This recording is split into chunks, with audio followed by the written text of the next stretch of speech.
Okay. Welcome, everybody. We'll get started with the program today. My name's Kelly Rembert. I'm the outreach librarian here at the Southfield Library. And I'm very excited to be hosting this program with Rochelle Riley today. I've had the chance to see her speak before in person. Got to read many of her books and her columns over the years, and it's always great to see you. So I want to give a little short introduction, is that Rochelle Riley is well known in Detroit here. She's been a columnist for many years. She has been inducted in the Michigan Journalist Hall of Fame and North Carolina Media and Journalism Hall of Fame. She's a co-founder of the Letters to Black Girls, and she's here today to talk about her latest book, which is called That They Lived, African Americans Who Changed the World. Now it's my pleasure to turn it over to Miss Riley. Thank you so very much. I appreciate that. Thank you to you, and thank you to Eugenia, my friend and arts guru, who asked me to do this. And I'm always thrilled to do things at the Southfield Public Library, which is one of my favorite libraries in the world. I'm bringing my book to you. I guess it's been 2 years after I first did The Burden at the Southfield Public Library. So there is a theme, but this one is particularly, oops, let me turn it this way, important to me because it's about educating our children and doing it in a way that ends the miseducation that happens that leads to racial disharmony. I think that if we literally taught our children all of the amazing things about all people and the accomplishments of people, regardless of their race, we would not have this sense of disconnect that we have in this country. So this book was written for two reasons. One is to teach every young person that every important person, every famous person was once a child. And the second thing is to teach adults the same lesson. So I want to tell you how it came about. In February of 2017, when I was working on The Burden, I happened to be on Twitter and saw these amazing photographs of this little girl, this 5-year-old girl, who literally not was just dressed as important African-American women, but embodied them in spirit. The makeup, the hair, just the whole works. I was just blown away by them. I enjoyed them. There was one every day that month, 28 days of them that February, and I thought they were great. And then I went back to working on The Burden. Well, a year later, February of 2018, The Burden was coming out and I was getting ready for a book tour, and I happened to be on Facebook and saw these photographs again. And it was the same stay-at-home mom outside of Seattle, Washington, who was posting a picture each day of her little girl as an important African-American woman in history. And they were breathtaking. And I could not ignore them. Well, I didn't ignore them before, but I couldn't move forward without finding out more about why she did this. So I reached out to her on Facebook and said, what you're doing is amazing. Talk to me about why you did it. And by the time she finished telling me, I said, each of these photographs deserves an amazing story to go with them. I'm a writer and I would love to write an inspirational biographical essay to go with each one of them. And she said, oh no, I don't want to do anything like that. And I said, oh no, really, it's important. So I literally got on a plane, flew to Seattle, got in a car, drove to Kent, Washington, and met with Christy Smith Jones. And by the time I was finished taking her and her family to lunch and telling her about how I thought this could be a great project for not just young people, but for all people, she finally said yes. So I was thrilled. And I said, great, we've got 28 women that we can do. And then after that, I want us to do 28 men, and then we'll do scientists, and then we'll do business people, and then we'll do musicians, and then we'll do artists and sports stars. And she said, oh, no, no, no, wait a minute. I don't want to do any of that. I just want to do one book. And I went, oh, okay. Well, let me put the encyclopedia idea away and let's talk about just that one book. Because we need to inspire our young men the same way, would you at least consider shooting photographs of a boy and men? And she said, well, I would do that, but we have to find a boy. And I said, I've got a boy. So I flew to Dallas and I got my grandson, Caleb, and we flew to Seattle and drove to Kent, where she spent a weekend helping him to embody the spirit of Jackie Robinson and Martin Luther King Jr., Dr. King. and Frederick Douglass and Booker T. Washington and Thurgood Marshall and W.E.B. Du Bois. And everything that she was able to do with Lola over weeks, she did with him amazingly in a weekend. And it happened in two ways. One, Caleb is pretty good at this, and I didn't know that. And two, we would shoot for a half an hour, and then he'd get to play Fortnite for 15 minutes. So there was some bribery involved. Um, but what we've come up with is something that we hope will literally make people stop and think about the decisions that they made and whether they're on the right path. But children who are 9 to 15 years old to think about where they are and what they're doing, and there might be some moment in their lives that will change their lives. So I want to tell you about a couple of them. And the way each is written, the very first opening paragraph is about what they were doing then. So Madam C.J. Walker, and I think that you've got a photograph of Madam C.J. Walker that we can show. What Christy did was chose an iconic photograph of the famous person, and then she photographed Lola that way. And for Madam C.J. Walker, her story, which is pretty well known, she was the first, African American self-made millionaire. So I'll read you the top. Madam C.J. Walker was an entrepreneur, philanthropist, and social activist, and was one of the first American women to become a self-made millionaire. But when she was 14, and now we'll show a picture of Lola, she was Sarah Breedlove, and she was a bride. So that's how oops, there she is. That's how her story started. And what we wanted was to show and remind people that no matter what somebody accomplished in life, they started as a child. And Lola just literally embodied her spirit so beautifully that each picture of the person that we're profiling and each picture of the kids as those people were both beautiful and inspiring. I want to choose another one because it's one of my favorites. And, when you're a journalist, and I was a journalist for a long time, journalists think they know everything. We just do.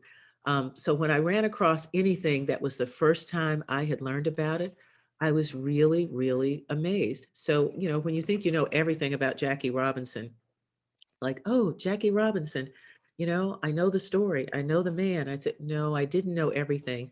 So I'm going to take the screen just a second to show you Jackie Robinson as I read you a little bit about, oh, you know what? I have Duke Ellington. Hold on one second. Let me get Jackie Robinson.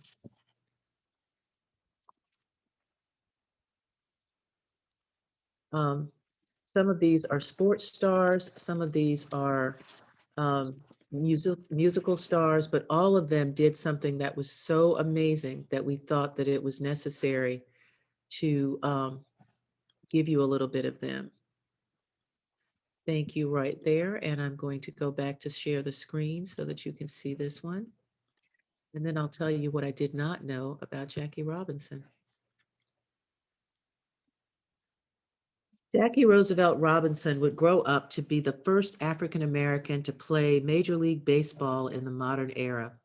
But when Jackie was a 16-year-old high school student, he was a member of a gang. That's the beginning of one of the most profound stories in American civil rights history, in American sports history, and in the annals of events that changed how we live. I never knew that about him, but there was so much about his story that was amazing. And for any kid who's trying to decide between a path that could lead them one way or a path that could lead to a dark way, I thought it was important for them to know that. I can tell you that another favorite one of mine, and I loved all of them, quite frankly, and some of them because of the way the kids looked, and some of them because of the impact that these folks had on our lives. Um, when we asked Caleb to sit down and do this person, quite frankly, we were shocked. And it's about Edward Kennedy Duke Ellington. Oops, let me get him. Share screen. There we are. Edward Kennedy Duke Ellington would grow up to be one of the most celebrated musicians and composers in history. He is considered one of the founding fathers of American jazz. But when Edward was 15 years old, he was serving sodas at the counter at the Poodle Dog Cafe and writing his first composition called Soda Fountain Rag. and he did it before learning to read or write music. There was so much about that beginning of that path that he was on that was just amazing to me that I wanted children to know. First of all, he was only 15 when he wrote his first composition. He was serving sodas at a counter, literally nothing having to do with music or who he would become. And he did it before he learned to read or write music. So this is someone who literally changed the trajectory of their lives. And when we talked to Caleb about his story and showed him this photograph, and we said, now we want you to sit and think about that. And he sat right down and took this photograph. And Christy and I kind of hunched each other and said, oh my God, look, which we do every now and again when the kids would do something pretty amazing. Um, I think a part of why this book was important to both of us was because she has kids that she's raising now. Lola is growing into a beautiful, beautiful young woman, and I think she's 9 now, but she has a little sister, Eden. And my grandson, Caleb, who is 10 and going to be 11, quite frankly, is growing up before my eyes. And they're growing up, all of our kids, in a world that we don't have a lot of control over right now.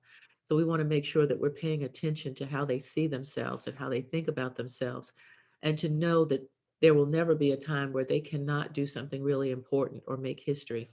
I want to read one more to you, and then I just want us to take some questions and talk about the book and talk about history, because I'm on a huge campaign to quite frankly, change the way we teach children history. I want us to teach Black history as American history, not as a separate history that we celebrate, in February as a part of Black History Month. And I also want to make sure that we're paying attention to the trauma that our children are going through so that we boost their self-esteem every chance we get. I don't know that we have this photograph queued up, but the other one that really got to us was when we asked Caleb to become Martin Luther King Jr. Now, mind you, he of course knew who that was and was ready for that, but we weren't ready for him when he did this. And if we don't have it, you might have to just get the book to see it. Um, oh, nope, you're in luck. I do have it right here. So I'm going to um, share the screen one more time so that you can see this one. Dr. Martin Luther King Jr. would grow up to be one of the greatest civil rights leaders in American history, a man who preached against violence and for equal opportunity for all.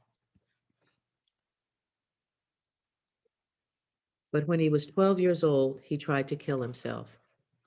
It was 1941, and young Martin was living in a middle-class Atlanta home with his siblings and parents, the Reverend Martin Luther King Sr.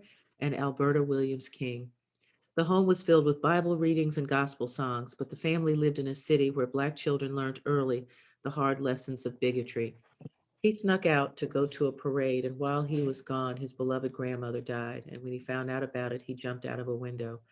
Of course, he survived, and thank God for that, because he grew up to become the leader that we needed at the time, and has taught us to be the leaders that we, each of us, need to be in these times.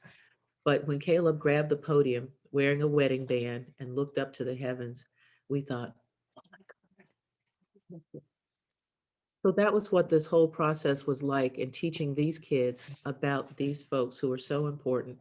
And that's what we hope this book will lead to as we get it into libraries and into children's hands and into the hands of grandparents and parents who, quite frankly, need it. They need to be reminded. They need to be reminded, whether they're young African American children or whether they're young children of any race, that African American people have always achieved, have always succeeded. So for young children who aren't African American, it shows that there really is an equality that has always existed in this country that we haven't always recognized. And for young African American children, it reminds them that you can be anything. So I too want to reach out and thank the mayor for being here. That's so awesome. And I want to take questions. All you have to do is just unmute yourself, or you can put it in the chat if you'd rather we read it. And I'm happy to talk about any aspect of this or about any aspect of the times that we're living in. I also have the burden in case anybody still had a question about something from the previous book. But I'm thrilled to present That They Lived, because this is sort of a life lesson from my friend Christy and me to kids everywhere. Do you have any images of the children without the makeup and costumes? Well, I keep a picture of Caleb on my phone in case you want to see what he looks like with my dog Desi, who is 17 years old and huffing in the background. Now, let me just share the screen. I've never done this before, but let's just see if we can do this. Um, oh, actually, this picture, well, I'm gonna email this picture to Eugenia, because I know how I can do it. I'll just go back to my screen and I'll hold it up so you can see it. Let me turn it that way. That's Caleb with my 17-year-old dog. Oops. With my 17-year-old dog, Desi.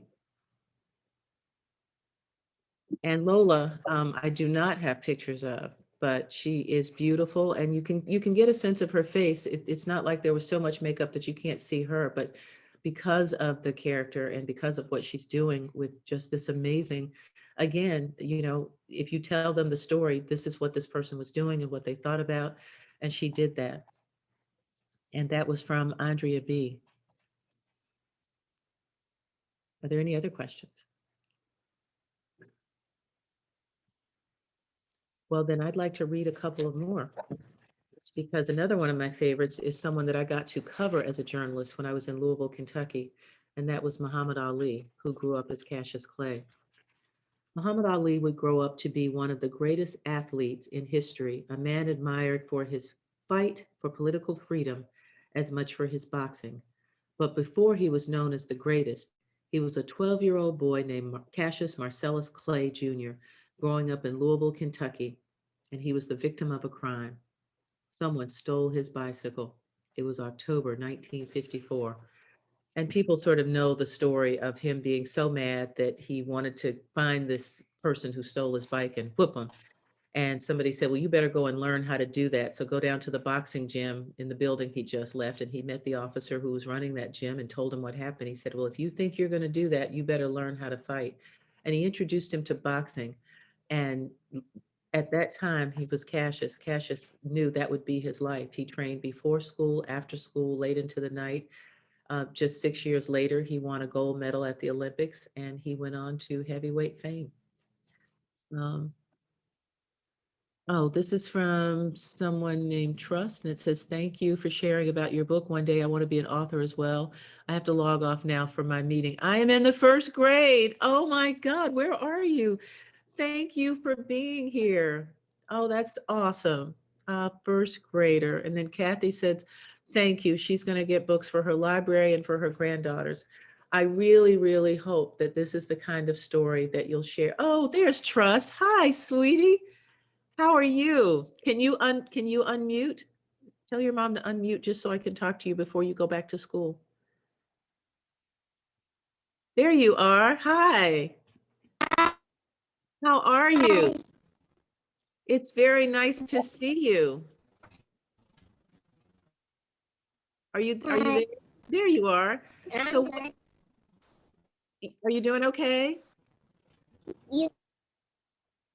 Oh, you're muted again. Okay. Well, I'm so glad you were here because you're exactly the audience that we wrote this book for. We're hoping lots of young people like you will read it. Um, you are beautiful, and I'm so glad that you took a minute. Oh, there you are again. Yay. Hi. So what made you decide to know something about the book? Hi. Hi. It was really good. Oh, thank you. Thank you so much. Well, I'm so glad that you were here, and thank you for coming to see it. I want to go to class now. Okay, I'm gonna go to class. Bye. See you later. Bye-bye. Well, that has made my day. Andrea asked, how did you learn these interesting facts about these people? Well, Andrea, I was a journalist. I'm always a journalist. Once you're a journalist, you're always a journalist. But I was a journalist for many, many years before I took my current job in arts and culture. And these were simply reporting jobs. You literally start with, what do you want to know? And my dining room became a library because rather than just, look for articles online and try to remember what I already knew. I ordered books from Amazon on all of these different folks, in some cases 2 or 3 books. There were so many about Frederick Douglass that it was amazing. And I read through them to try and learn every little bit I could about their early lives. Lots of us know about what they became, Harriet Tubman, and taking the enslaved to freedom, and Madam C.J. Walker becoming rich, but I wanted to know what they were doing when they were younger. So it took a little bit more research, but that's where I got it. And that is why I'm always thankful that I was a reporter before I was a columnist, before anything else that I do, because those lessons will always stay with me. Rochelle? Yes, How are you? hello, Mr. Mayor, how are you? Good, how are you? Nice to see you. Good to see you. Many years ago, I was a teacher at Southfield High School, journalism teacher. And one of the things that I thought was missing with the kids that live in Southfield is they're in a good school district. They're honestly, some of the cars in the parking lot that the kids drove were better than my own car. Many of the kids were afforded a very comfortable life, a good home, and I think there was young people take things for granted when they don't know the struggles of people who came before them. I also think that the fact that you're talking about their early life, that's relatable to children. It's very, very important, because they can hear about some adult, and but relating to the age is very important. So I just want to commend you for doing this book. I would agree with you. It's very, very needed. So thank you. There we go. Thank you. Thank you so much for saying that. I know that for me, I did not have a journalist role model when I decided to be a journalist. So I'll tell you my own story. I grew up in a little town in eastern North Carolina called Tarboro. There were 10,000 people there when I was growing up. There are 10,000 people there now. And the only reason I knew about journalism was since I was 8 years old, I wanted to be a writer, and I kept trying to figure out how to make money doing it, because it didn't even dawn on me to write a book, even though I was in the library every day reading books. But when I was 16, the one English teacher, we had 2 English teachers, one for the advanced class and then another one that taught literature, and I had them both. And this teacher named Jean Harris decided, you know what, I'm going to make sure that we get a journalism class, just because she liked journalism. She went to the principal and said yes, and I'll never forget holding this green book, News Writing 101, that anybody who was interested in taking that class could take it, as opposed to whatever else we might have been taking for our literature class. And I thought, oh, that's a career. I want to take that. And that literally was how I discovered the way that I could make a living as a writer. So I thank her. And that was my moment at 16.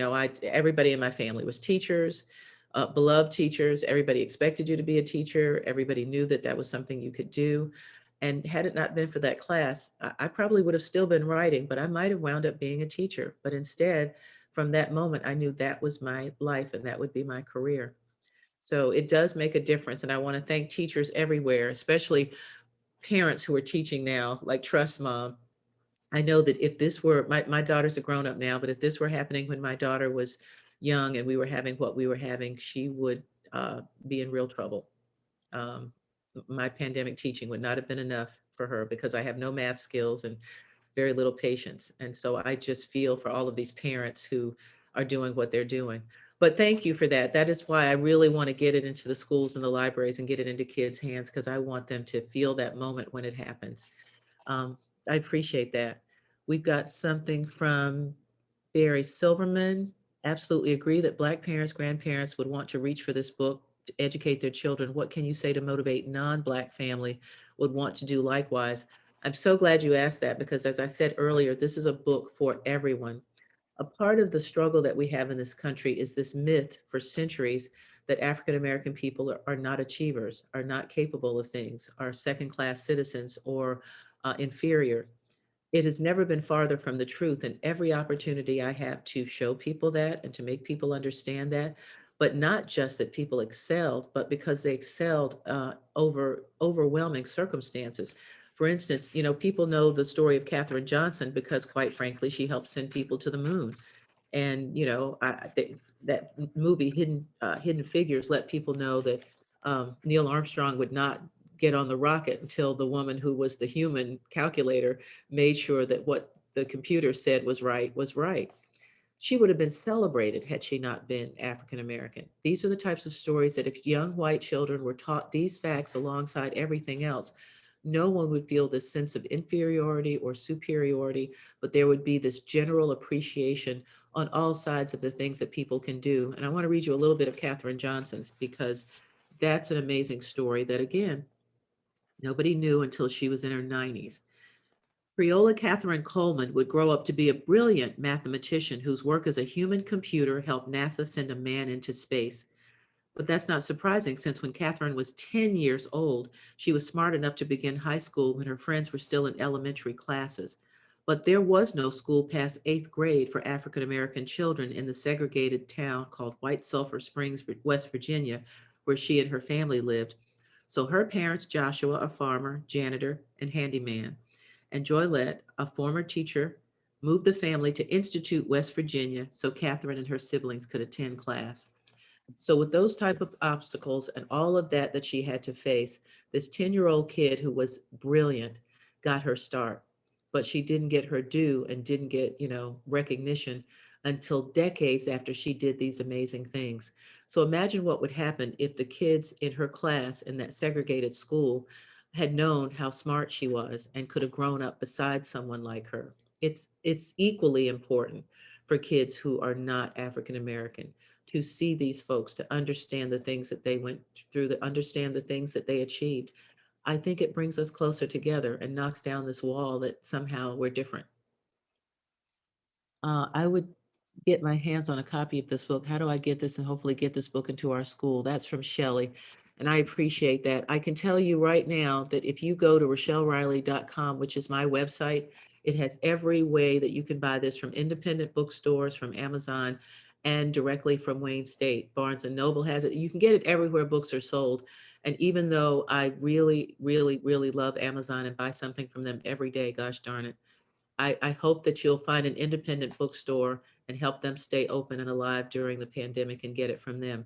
But if you'd like to get a bulk grouping of books, you can go to Wayne State University Press themselves, and they will give you a discount. So I'm hoping that a lot of folks who want this in libraries or want it for an entire class will do that. Thank you for that. Thank you, Yeah. Shelley. Rochelle, do you mind if I jump in for a moment? It's a perfect segue that Wayne State University Press was incredibly generous and has donated 2 copies of the book to people that are participating today. And so I put everybody's name into a random name generator, and I'm proud to say that the 2 winners today are Sarah Alforts and Jeanette Eisenhower. If both of you can send me a direct message with your address, it will be a signed book copy that'll be mailed directly to your house. So it'll be delivered in a very safe, COVID safe manner. That's so awesome. Thank you so much. And I'll have to thank my publisher. And Dr. Timor has to leave, running off to a meeting, but is going to order the book today. I appreciate that. And if we can find out who Trust was and who her mom was, I'd like to make sure she gets a copy of the book for checking in today. We'll see if we can't do that. Yeah. That's so great. While you guys are looking for questions you might want to ask, I do want to explore a little bit more the question that we got from Mr. Silverman. When Dr. Martin Luther King was arrested for civil rights violations, for violating the fight to get his civil rights, he was jailed in Birmingham, and he wrote Letter from a Birmingham Jail. And I won't try to quote it directly, although in the past I might have been able to, where he talked about how this battle would not be won without the true support of allies, and how disappointed he was in the white progressive allies who spoke publicly about the need for this, but did not do as much as he thought they should to help the battle. I think the biggest thing that could happen to make things better is for white Americans, whether they're teachers or parents or politicians or leaders who are leaders without necessarily being politicians, to really understand how this is a battle we can win if we all step in and help. That means we have to change the way that we look at each other. We have to change the way that we embrace each other. And we have to not just, what kills me all the time is hearing this phrase, post-racial America, like that's a good thing. That's a horrible thing. What you're doing is asking an entire group of people to ignore their race or put aside their race or hide their race so that we can have a comfortable coexistence. What I want is for people to embrace our differences, embrace our cultures. We have people who do that now. I watched Michael Phelps get ready for his Olympic swim that he would break a record, and he was listening to Lil Wayne. And while I don't listen to Lil Wayne, I thought, oh, isn't that interesting? So I think that we do tend to embrace culture when we want to. We just don't embrace it all the time. Thank you so much. Jeanette is saying thank you too for the book. Are there other questions? I just want to take a quick look. I'm looking at when you see me leaning over like this, I'm looking at the chat just to make sure I don't miss anything. Rochelle, Yes. um, I don't know if Mayor Siver remembers this because he was with the Southfield schools, but back when my kids were like in elementary school and middle school, and judging from my complexion, you can tell that in Southfield they were amongst African American classmates, and it was wonderful for them. They really feel like that's helped them in life. But one thing that they did, and when I saw your book, it really brought back memories, was that the teachers would have kids dress up in their favorite characters. My daughter was Harriet Tubman, which was kind of my favorite character. She was Harriet Tubman, and my son actually managed to dress up as Muhammad Ali. And then at the middle school, they put on a living museum where the kids would dress up as a favorite character, and we'd go around and they would be that character. So your book, I think, is spot on. Kids love dress up, and this is a wonderful way. I really appreciate it. Thank you. Thank you. Thank you so much. As a matter of fact, the New York Times bestselling author Alice Randall, who just did the book Black Bottom Saints and was here in town, the mayor interviewed her for our Black History Month kickoff that the city did. She's coming back at the end of the month, the end of Black History Month, and she and I are going to appear together, her talking about Black Bottom Saints, which is about all of these amazing people who lived and worked in Black Bottom, which was a real place before it was paved over for Interstate 75. She and I are both going to talk about our books, and we're going to ask parents to let their kids dress up as characters from Black Bottom Saints, and from that they lived, so that they have a sense of what that's like. And then we're going to show some of those pictures during that presentation. So look out for an announcement. We're going to be sending an announcement to every library so they can post it all over the region, so everybody knows they can do that. And we just want people to get a sense and learn about that character that they're doing. So that you're right. That was such a great way to get people to understand what kids feel, and to get the kids to really embody someone they were learning about, to become that person instead of just reading about them in a book. Thank you for sharing that, Barbara. And Barbara, I do remember attending the Levy Middle School Living History Museum. The kids were phenomenal. Oh, I love that name, Living History Museum. We need to do that again. As a matter of fact, we need to do that again. I'm Director of Arts and Culture for the city. I can do that. Thank you, Barbara. Thank you, Mayor, for mentioning that. That's awesome. Living History Museum. Let me write that down. Well, I'm going to share one more. We've got just a few more minutes, and this is one of my favorites because Thurgood Marshall literally was one of those people who changed the way we live in America. Just an amazing person who grew out of an amazing boy. Let me see if I have his picture. Thurgood. I do. Awesome. Share screen. Okay. And I'll show you that one. Thurgood Marshall would grow up to be an American lawyer who did more for any other person to make life equal for African Americans. He argued more cases before the US Supreme Court than any lawyer in American history. That's any lawyer of any race or age in American history. And he became the first African American to sit on the US Supreme Court. That stellar journey began when Thurgood was 14 years old, and his parents, William Canfield Marshall, a railroad porter, and Norma Erica Williams Marshall, a teacher, made him understand how to use the law to fight for what's right. His father took Thurgood and his brother to sit and watch court proceedings so they could learn about cases. Then they would discuss what they had seen. Thurgood later said that his father never told him to become a lawyer, but, quote, he turned me into one. He did it by teaching me to argue, by challenging my logic on every point, by making me prove every statement I made, end quote. So we literally got one of the greatest associate justice and then chief justice of the Supreme Court because his dad made him understand the law right in a courtroom. Can you imagine that being the field trip that day? I can remember many times when I would take my daughter when she was very little, like 2 or 3, and daycare always ended at 6, and it was $1 a minute if you were late. So I would go and pick her up and come back on deadline, and I had these amazing 5-minute babysitters in the newsroom where every now and again when I was on deadline, I'd just check and say, "Where is she?" And my friend Catalina would go, "She's under my desk," or somebody would say, "Oh, she's over here playing with some toys." The newsroom was her playground. And I'll never forget one day she was sitting up at someone's desk at a chair, and she was holding, this was back, when we didn't use cell phones all the time, we would actually use the landline. She was holding a landline phone like this and pretending to type on the computer like she was typing a story. And I said, God, I wish I had that video. Um, but I love that she knew what journalism was and knew what I did and knew what the news was because of that. And I love that Thurgood Marshall's father, a railroad porter, literally that was their entertainment. They would go and watch court proceedings so he would understand the law, and he became one of the greatest lawyers of all time. So we have time for one last question. We're up to 5 minutes left. Oh, I just wanted to say thank you, Rochelle, for coming and having us be one of your first stops on the virtual tour.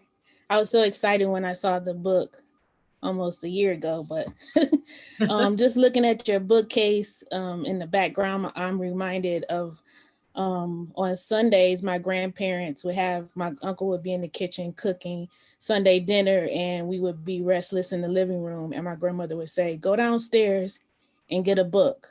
And on the book, the makeshift bookcase downstairs, there were a 25-cent copy of Malcolm X, or in other books that she kept in her makeshift library. So to keep us from being restless and bored, she would tell us to go get a book, and she would either have us read to her, or she would read to us Maya Angelou, Nikki Giovanni. And we also had copies of the Ebony, the Ebony encyclopedias. Oh, well, we had World Book Encyclopedia. Yeah, but we had the Ebony, there was yeah. Britannica and World Book, yes. So we had the whole collection. So I think I still have a copy, but I believe this book would be right there on that bookshelf. It's just an amazing addition. And thank you for sharing. Thank you so much for that. And I can tell you, even if Christy doesn't want to do another one, she has given me leave to do more with other photographers. So I may just do this national call for kids to send in their photos and use the photos of different children to do another book, because there's so much history that we need to catch up on and learn. Is the reason for the book in the excerpt of the book? Oh, Kathy, that's such a good question. And you know what? I will read you a little bit of the intro before we go, just so you'll know that, because it's really is great. There was a note from the authors that you'll see at the beginning of the book, and it says, America has become enthralled with hidden figures in its history, African Americans whose contributions were ignored because of racism and discrimination. This book honors the prominent African Americans who are known, whose stories are shared during Black History Month, but who, despite their accomplishments, still are not treated with the respect and adulation they deserve as part of a continuing American history. Their story should be told every month, all year. And Christy, literally in explaining why she did the picture, said one afternoon in January, My daughter Lola, who was 5 at the time, came home from school and told my husband and me about Dr. Martin Luther King Jr. She had watched a video about him in honor of the upcoming King Jr. Day. I was surprised at how well she seemed to grasp concepts such as segregation and the dream that Dr. King had. It got me thinking, and with Black History Month right around the corner, I decided it was an opportune time to begin teaching her about some of the women who paved the way for so many. And so she used Lola's love of playing dress up as a teaching tool and dressed her up for those pictures, which was just stunning. And some of the things that happened because of those pictures, they made the front page of the Seattle Times, and the photos began to go viral on social media and were mentioned on CNN and in People magazine. And with all of the attention came commendations from influential people. Senator Kamala Harris and Cornell Brooks, then president of the NAACP, sent notes. And they also got praise from people that they used in their photos, like Dr. Mae Jemison, the first Black woman to travel into space.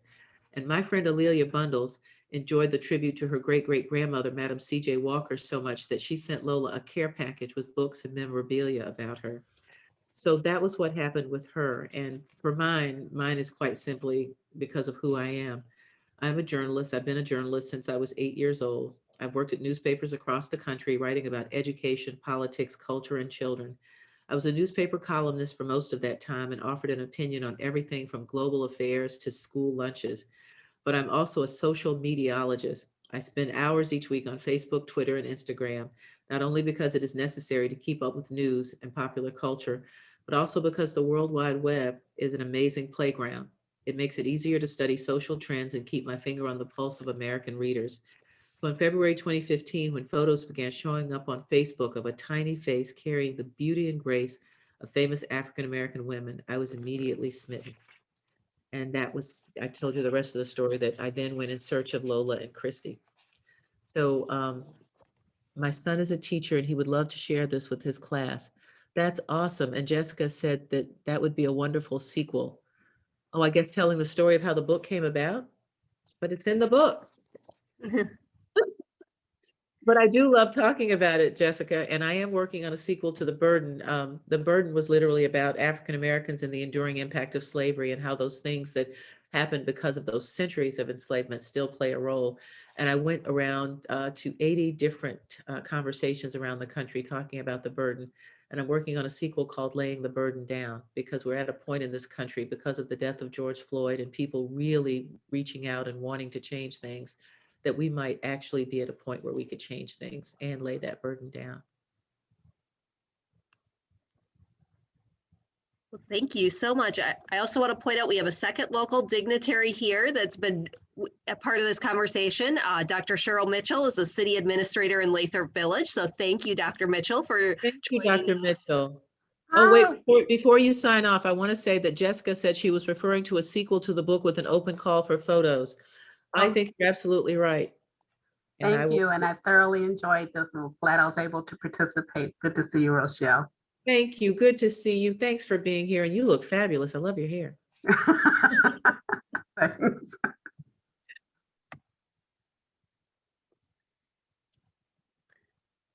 Well, thank you so much, Rochelle, from the Southfield Public Library. We look forward to having you back again in person, hopefully next time once this has done. But thank you for being your first Zoom program here. Hey. I'm so happy when successful. If you want a copy of The Burden or any, and we have copies of that They Lived on order. We don't have them into the library yet, but we will certainly be adding it into the library's collection. You can always give us a call. We'll put any books on hold and we have them in the safe pandemic drive-up window for you to pick up.